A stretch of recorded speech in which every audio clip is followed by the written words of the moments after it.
Hello and thanks for joining us on Weekend File. We are live in Abuja. Since 2015, when the All Progressives Congress APC assumed power, President Muhammadu Buhari has made social intervention programs a cardinal point of his government. From the onset, the Buhari administration initiated payment of 5,000 naira stipends to the poorest of the poor across the nation and reinforced and expanded the school feeding program, which still today caters for millions of school children. Basking in that euphoria, the administration embarked upon massive interventions not just for the poor, but for other segments of the society with deficits in social and economic empowerment. Along this line came the emergence of sustained intervention programs such as N-Power Scheme, Trader Money, Market Money, amongst others, to directly cushion the effects of low means of livelihood for many. Aside these, two key federal ministries, that's Humanitarian Affairs, Disaster Management and Social Development, and Youth and Sports Development, are tirelessly driving various programs aimed at alleviating poverty and unemployment in the society. The Intervention Fund in Agriculture and Entrepreneurship are also there. Indeed, today, President Muhammadu Buhari's administration has curated several platforms under which citizens of Nigeria can lean on for economic emancipation. It is now left for citizens to take advantage of the numerous government interventions across board. Stay with us on the conversation tonight as we dwell upon interventions of Buhari administration in various sectors. Our guest is the Director General Buhari Media Organization, BMO, Niyi Akisiju. I am Kenan Ima Abodike. First, the news.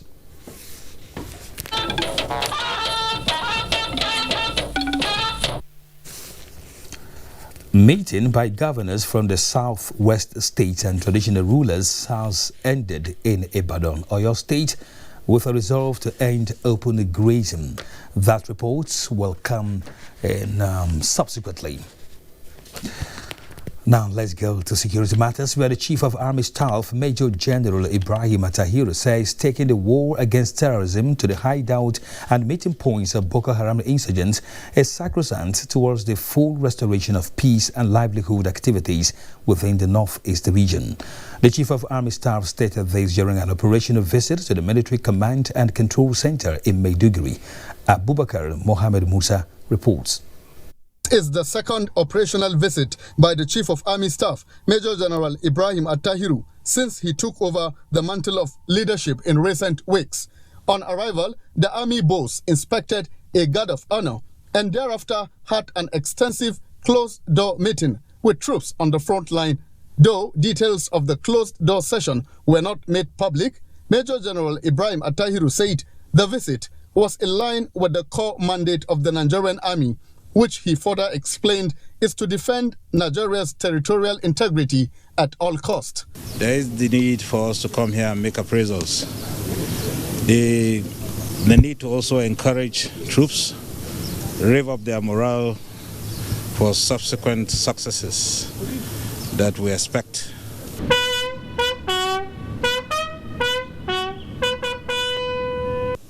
The citizenry of Borno and indeed Nigerians in general should expect a whole new ball game in the theater, considering the renewed commitment of the present Chief of Army Staff in winning the war against terrorism and other forms of criminality.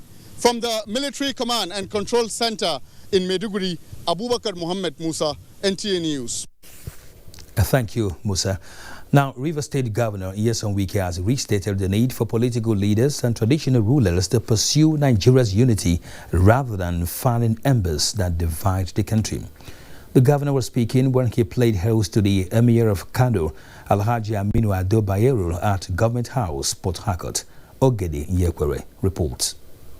The Emir of Kano wants the different ethnic nationalities to use their diversity to foster a strong and united nation. He appreciated Governor Wike in the manner the people of Rivers State have accommodated other ethnic nationalities living and doing business in the state. We have therefore made it a point every time we meet with political or traditional leaders across the country to ask them to do all within their powers to make the challenges of today's life a bit more bearable for the common man. Governor Wike extolled the emir for building bridges across the country, expressing concern over cases of ethno-religious crisis in Nigeria. Everybody has, particularly traditional rulers, you have a very major role to play. Governor Wike reiterated that if Nigeria must confront insecurity, the posting of service commanders should be based on competence and capacity devoid of political patronage. In Port Harcourt, Oge Dinyekwe, NTA News. Niger State government says it is working on measures it hopes will end banditry in the state. Governor Sani Bello also spoke on some measures he feels will help in the release of Kagara school students. He was talking with state assembly members around to identify with him. Hamisu Rogo reports from Mina. The school abduction in Kagara came at the heels of a scenario where a passenger bus was taken around the Kagara axis. The case is still pending. Niger State has actually been seeing cases where communities were unsettled by bandits and bands of refugees created. But the abduction cases are emerging trends with different dimensions. Students cannot go to school. Commuters transit with the fears and anxiety. The State Assembly members came to identify with the state government in this hour of anxiety and advise on way forward. There is a need to reinforce our meetings, or your meetings, with the traditional institutions, because there appears to be continuous upsurge in the inflow of strangers in Niger State, so that this issue will be reduced to the barest minimum. The State Governor Sani Bello, while appreciating the Assembly members, says he's meeting with the old traditional rulers in the state Tuesday to discuss ways to increase watch across communities. I think there must be a lot of reconciliation. From the information I'm getting, there seem to be there should be some concerns from the headsmen from the Fulani community. I think the time has come to look at those concerns so that we'll have everlasting peace. Earlier in an interview in Government House, Mina, Dr. Sheikh Mahmoud Gumi clearly said there are needs to look at the complaints of a class of Fulani herdsmen. In Mina, Niger State, Mohammed Hamis Rogo, NTA News. Can you imagine what a family where 7 of 8 members are part of those abducted at the government science secondary school Kagara is going through? Abdullahi Mohammed met them. Here is his report. Tudunwaden Kagara is where the murder of 6 abducted with her children was raised. Though a traumatic event has hit a family here, children were at their workshops oblivious of the pains the family of Malam Salmanu were going through. On our arrival, lunch was being served with sympathizers all over the grandmother, whose words were few and subtle. Malam Salmanu, on the other hand, was in full control of his emotions. I don't eat, I don't sleep, because I don't know the condition of my daughter and my grandchildren. As I stepped out of the house of the family of Malam Salmanu, whose daughter and her children were kidnapped as part of those abducted in Government Science Secondary School, Kagara, I left with a heavy heart.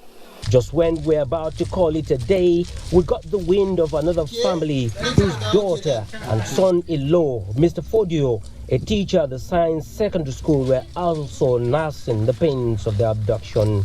I joined the family slicing fruits for us. I called the number of the husband. The number went. Nobody picked it. I called her own number. The number did not go. Then the junior brother said I should give him her number. I gave him her number. He called. The number went. Somebody picked it among the kidnappers. As he picked it, the boy said that I want to speak to my elder sister. He said that he's speaking Hausa. He said, your sister, everyone katana hanun barai. Prayers were the dominant utterances from these two families in pains. In Kagara, Rafi local government area of Niger State, Abdullahi Mohammed, NTA News. Away from security now, the Secretary to the Government of the Federation and Chairman, Presidential Task Force on COVID-19, Boss Mustafa, has urged Nigerians to disregard all forms of conspiracies being propounded against the COVID-19 vaccine. He made this known while on a courtesy visit to the Imo State Governor, Hope Uzodinma in Owerri. Bright Ebochua reports.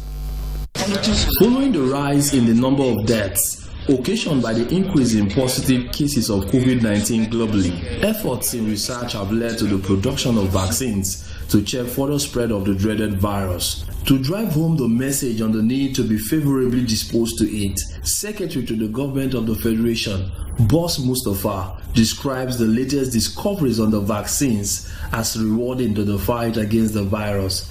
He further appeals to Nigerians to make themselves available to receive the COVID-19 vaccine and disregard the conspiracy theories questioning their safety. I hear all sorts of conspiracy theories that these vaccines are meant to use Africans as guinea pigs. They don't need to kill us through vaccines. There are several other ways through which they can kill us if they want to. So I don't believe that anybody would expend his money just because he wants to kill people. So my appeal is that we must discard these conspiracy theories. Secretary to the Government of the Federation also commended the Imo State Governor, Hope Uzodinma, for ongoing developments in the state and called for support from all to enable him achieve his goals. The SGF was received by the Imo State Governor, Hope Uzodinma, and some government officials. In Owerri, Bright Ebochua, NTA News. 5,000 persons engaged as independent monitors across the country to ensure the success of the federal government's National Social Investment Program will not be compromised. The Minister of Humanitarian Affairs, Disaster Management and Social Development, Sadia Umar Farouk, started this at a two-day training workshop for the monitors in Lagos. Musa Toliat reports. The training program, organized in collaboration with Lagos State Ministry of Wealth Creation, had in attendance 195 people drawn from the list of N-Power candidates across the local government areas of the state. Minister of Humanitarian Affairs, Disaster Management and Social Development, Sadia Umar Farouk, who was represented, said the independent monitors have the task of supervising the implementation of the social intervention programs and monitor beneficiaries within their localities in schools, households, and market clusters. This is with a view to ensuring that the primary objectives of the programs are achieved. We are training them, giving them the right skills, what we're expecting from them.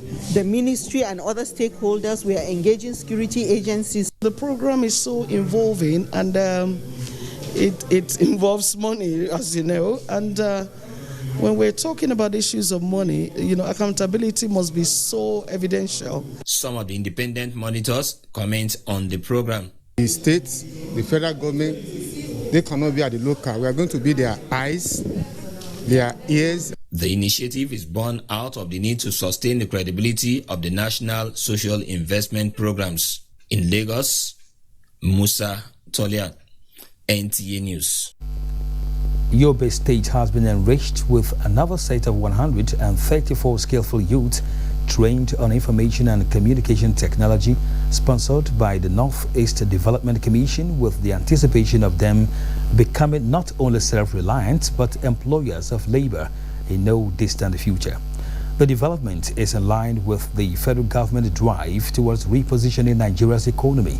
Yunusa Suleiman reports. Recognition of technology as critical to developing an inclusive, knowledge-driven and prosperous economy, that the Northeast Development Commission initiated the Youth Empowerment Program to improve access to ICT resources within the Northeast. The 134 pioneer youth beneficiaries drawn from the 17 local government areas of the state were said to have been loaded with enough skills, ideas and knowledge after 3 months intensive drills on both a theoretical and practical aspect of the ICT training. I learned so many things. I learned computer graphics. By now, I'm earning 5,000 per week. Presentation of certificates and starter packs, the trainees have gotten a springboard to launch themselves into the ICT sector You know, the commission was only last year, and we're planning and educating youth is going to be a continual process. It has been done before. We're just building up on what has been done before as intervention agency. I also wish to praise the Commission for inclusion of local content in its undertakings and its strong partnership with us in the post-insurgency resettlement, rehabilitation, reconstruction drive of Yobe State. The Northeast Development Commission also launched its Rapid Response Intervention Project in the state with the distribution of learning materials and COVID-19 preventive items to public and private primary schools, as well as agricultural inputs to organized groups in the state. In Damaturu, Yunusa Suleiman, NTA. We now pause for a break. Stay with us for more on Weekend File. Mommy is back! Guess what's inside? Chocolate. Biscuit. Our new toothpaste, Colgate Maximum Cavity Protection. Why are we changing our toothpaste? Because with Colgate Maximum Cavity Protection, I can be sure your teeth are cavity-free. Cavity? What cavity? Let me show you. Most toothaches are caused by tooth holes called cavities. When you brush daily with Colgate Maximum Cavity Protection, its expert formula locks natural calcium in our teeth and helps protect them from cavity. It also has natural mint for minty fresh breath every day. Mom, can I eat chocolates now? As long as you brush with Colgate Maximum Cavity Protection. Colgate is the world's most chosen toothpaste. Colgate locks calcium in. Keeps cavities out! Recommended by the Nigerian Dental Association. I don't know what else to say, but I'm sick and tired of complaining and speculating. They keep telling us we are the leaders of tomorrow. Our time will come. But you know what? Our time is now. The time is now to drive better governance. The time is now to get involved. It's youth o'clock. We must take our rightful position. As for me, a vibrant female amputee, APC has shown me my limitations are only my imaginations and has given me a chance to prove my strength. So for me and my family, we are going to register to join APC. Today. Why APC? We decided that they're not too young to run bill into law. APC has proven itself as the only youth-friendly party. I am Governor Yabelo of Kogi State, Chairman, Youth, Women and People Living with Disabilities Mobilization and Sensitization Committee of the APC Membership Registration and Revalidation Exercise 2021, and I approve this message. John, you can use our toilet now. Ew!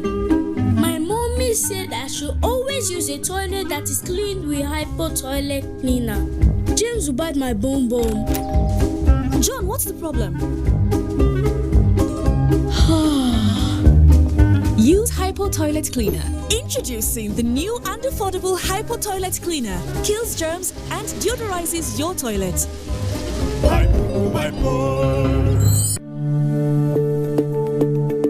The second wave of the coronavirus COVID-19 pandemic is upon us. To safeguard lives of our people, government has signed the Health Protection Regulations, which makes wearing a face mask mandatory in public places. Wear a mask. Keep social and physical distancing. Avoid crowded places. Wash your hands regularly with soap and clean water. And use hand sanitizer. COVID-19 is real. Do not be infected. Do not spread it. This message is brought to you by the Nigerian Television Authority, NTA. Nigerian youths are about the greatest assets the country has at the moment. It is therefore not surprising that the administration of President Muhammadu Buhari is strategically responding to the yearnings of the youth through multiple projects and programs. Youth entrepreneurship support, yes, by Bank of Industry, the Youth Investment Fund by the CBN, and several other conditional cash transfer programs. Recruitment of 774,000 social workers, majority of whom are youth. youths, and so many other projects that are beneficial to youths directly or indirectly. If the administration can do all this, definitely with a degree of patience and time, it can achieve more. Nigerian youths must come together to say no to terrorism, no to vandalism, and no to all disruptive tendencies. Hashtag Youth for Greater Nigeria. Pacifying the youths, unifying the nation. Welcome back to Weekend File. Although the federal government's social investment programs designed to lift vulnerable Nigerians out of poverty have been making positive impact, there are indications that there is need to fine-tune the programs to capture more citizens. Musa Toliat in this report examines the various social intervention programs and the impact on Lagos residents. Social investment programs have indeed touched some lives positively, and the testimony by these beneficiaries of the federal government's cash grant for vulnerable women in rural areas in Lagos speaks volume. This money, wow, I'm going to utilize it in a powerful way. To the extent by the time they listen to me, they will be happy they did this for me today. I'll add this to what I've been doing before. We can also have this this hope of that we're also part of the society. Lagos State Commissioner for Wealth Creation, Yetunde Arobieke, is directly involved in the implementation of some of the social investment programs in collaboration with the Ministry of Humanitarian Affairs, Disaster Management and Social Development across the metropolis. The NSIP program, it's about social intervention to families, to poor, vulnerable families that could be given a lift out of whatever poverty level they could find themselves. And I think it's working. I just want to commend what the federal government is doing. However, there are those who think Lagos State, with its growing population, requires more than the intervention programs to address the economic and social needs of the vulnerable population. How do we empower people so they're economically sustainable? What are the strategies that we can put in place and deploy to ensure that, yes, this investment in the social programs will actually transform the lives of people, and then they can feed themselves? So I think we need to fine-tune the strategy away from handing over cash to building an ecosystem for the poor themselves to be able to earn a living on their own.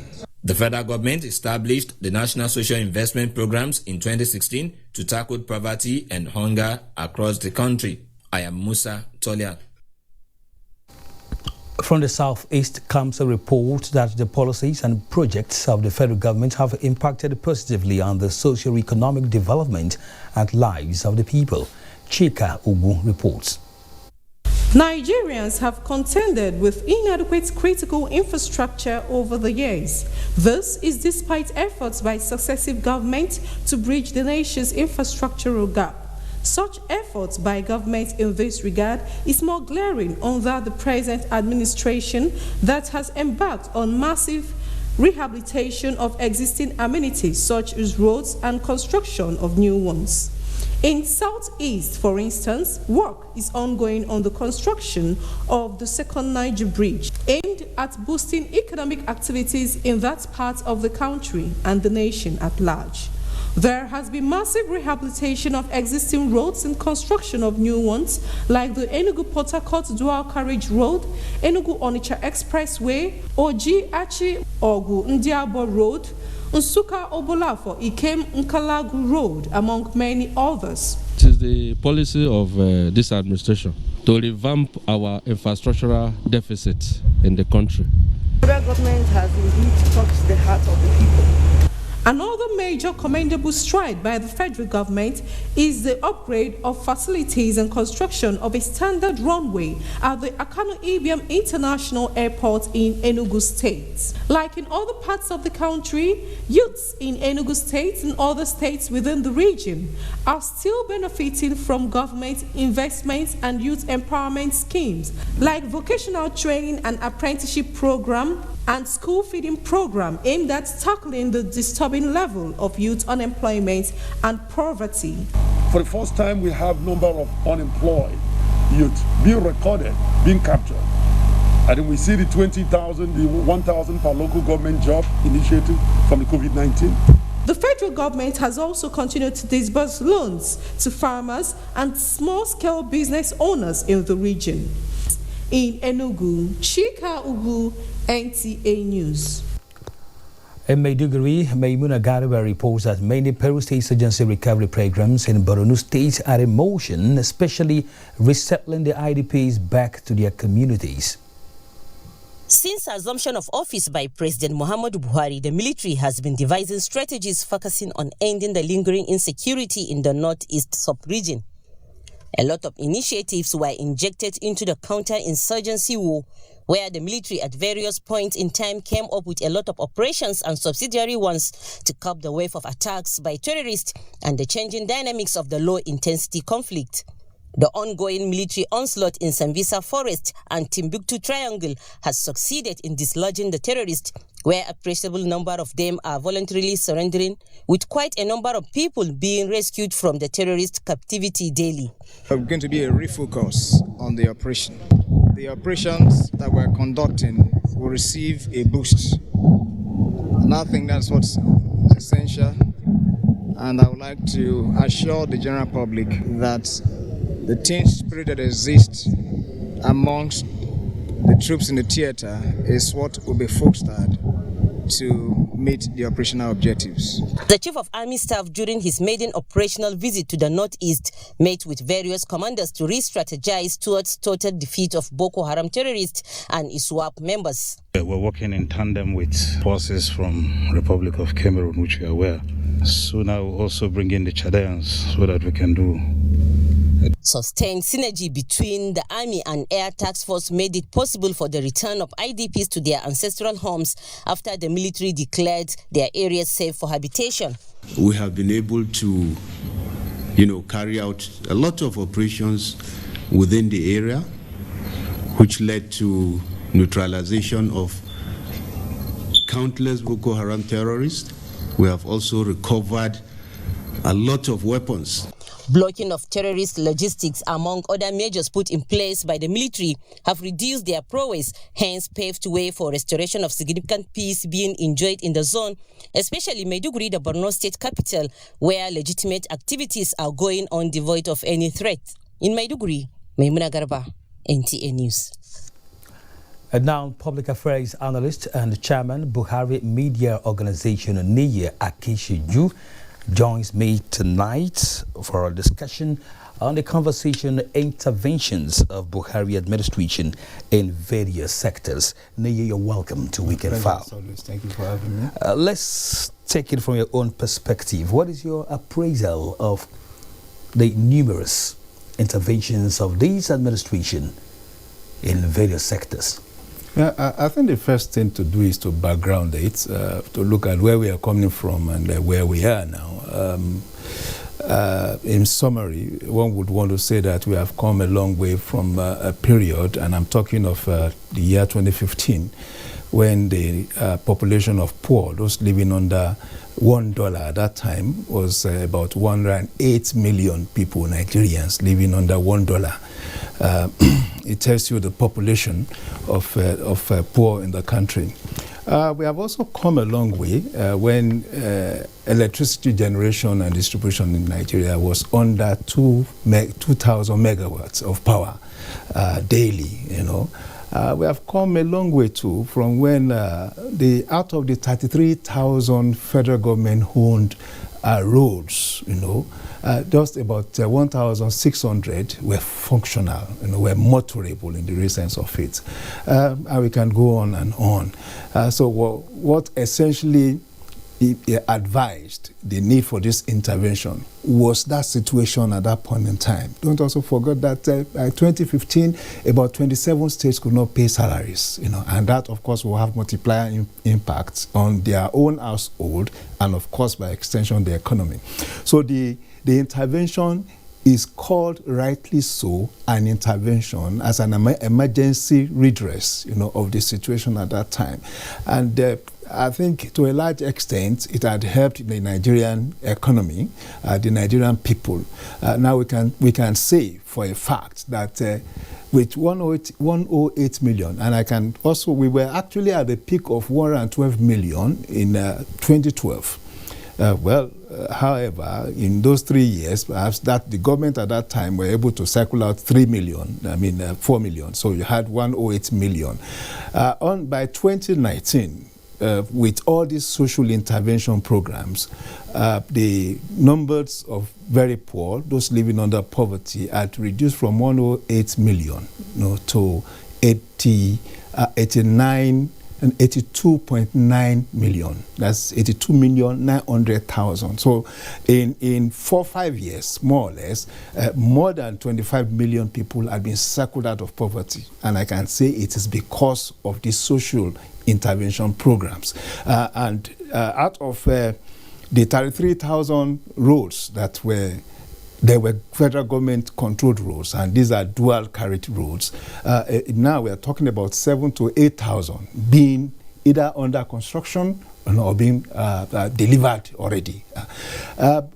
Yes, perhaps it may not be impressive, but the truth of it is that we have moved from a 1,800, 2,000 megawatt of power a day generation and distribution to an average 4,000.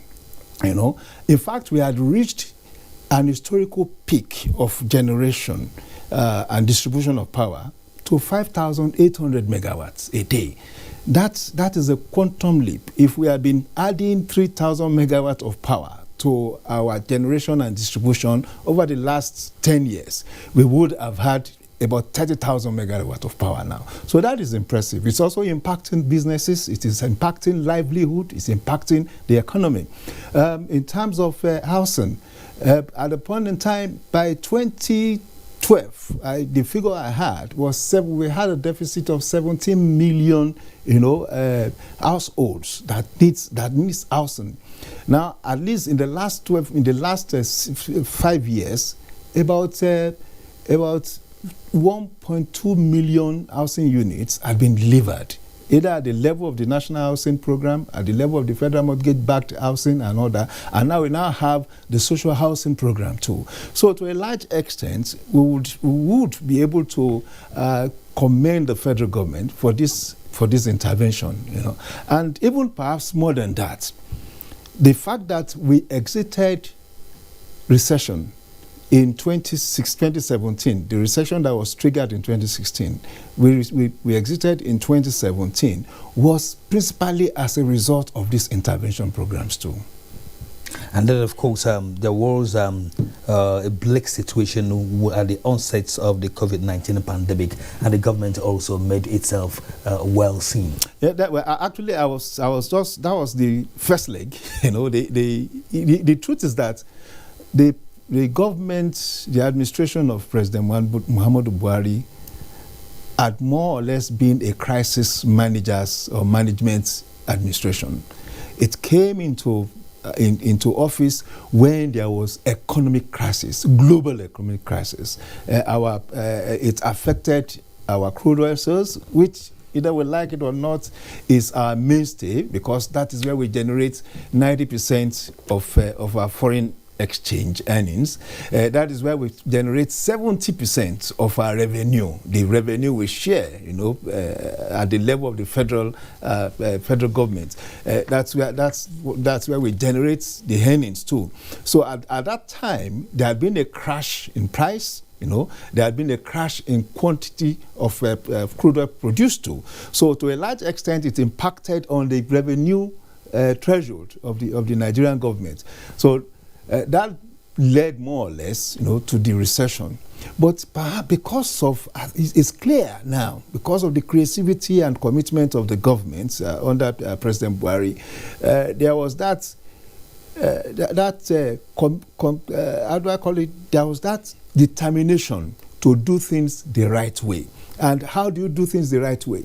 Unlike when we have governments that will look at the top of the pyramid, the government decided to look at the bottom of the pyramid, because that is what defined our nationhood.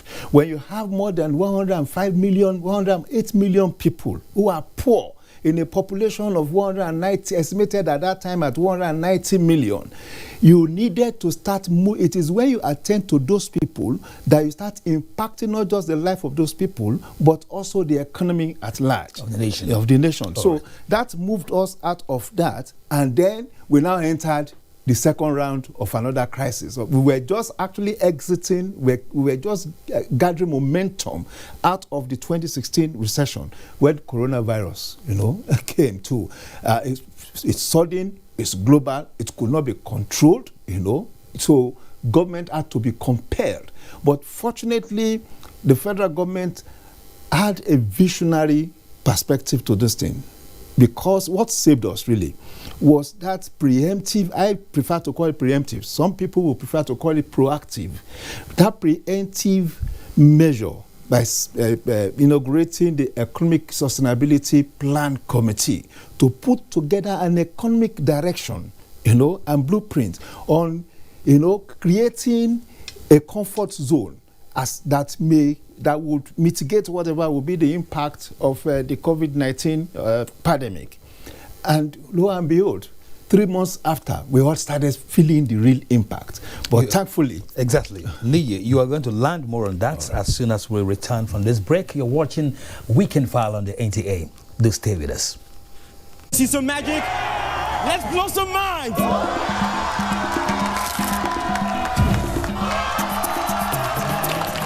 Now, as you can all see, these cards have different numbers written on them. Can you all see? Yeah! You, sir, please, I want to pick any card. Oh my goodness. You, my princess, you have my heart already. Just pick any card. Now, I want to show cards to the audience and don't let me see them. So I want to place the card in your pocket. So what if I told you all these cards are the same? Okay, sir, I want to show us your card.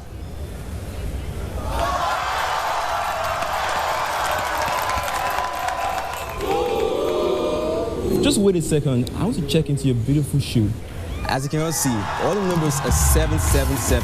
777 is the magic number. The whole sensational world of Glow, now accessible through one code, *777#. Magic lives here. This is the Wilson family last week. This is the Wilson family this week. What's changed? What? The Wilson family got maximum entertainment for less, and now they're closer than ever. Your family can be too. How does this work? With world-class international channels that put the quality back in your quality time. That's what I'm talking about. GoTV Max will bring you and your family closer in no time. So upgrade to GoTV Max for only 2,999 naira today. Make you enjoy. GoTV. Love it.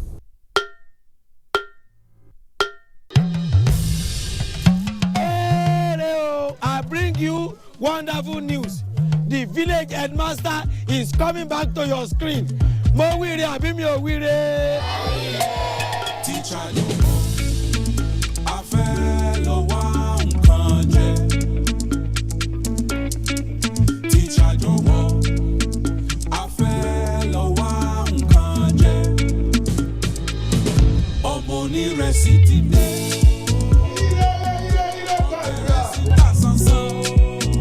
Go na better school for last gidi. Not be all this on a rugged school for Ijabi. I don't know for you. Second, it's called Oja Village. Kadesi.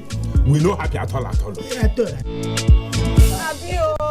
And I know that even you too, you are getting a lot of orders too. Hey, we are trying, Shao. Sweep her leg out. She was standing there. Sweep it.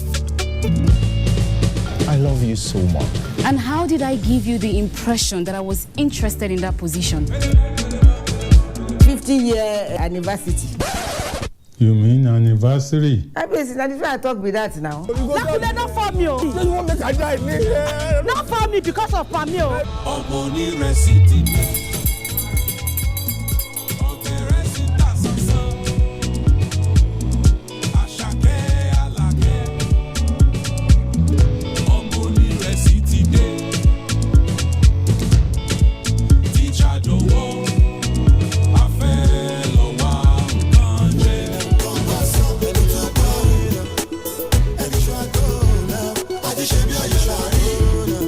Should be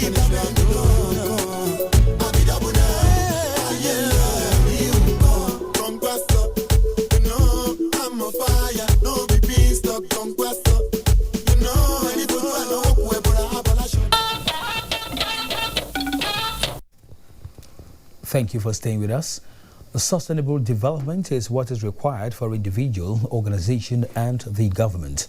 This is what the federal government, through its ministries, agencies and parastatals, have been striving to do in different states of the Federation, as the case in Akwa Ibom State.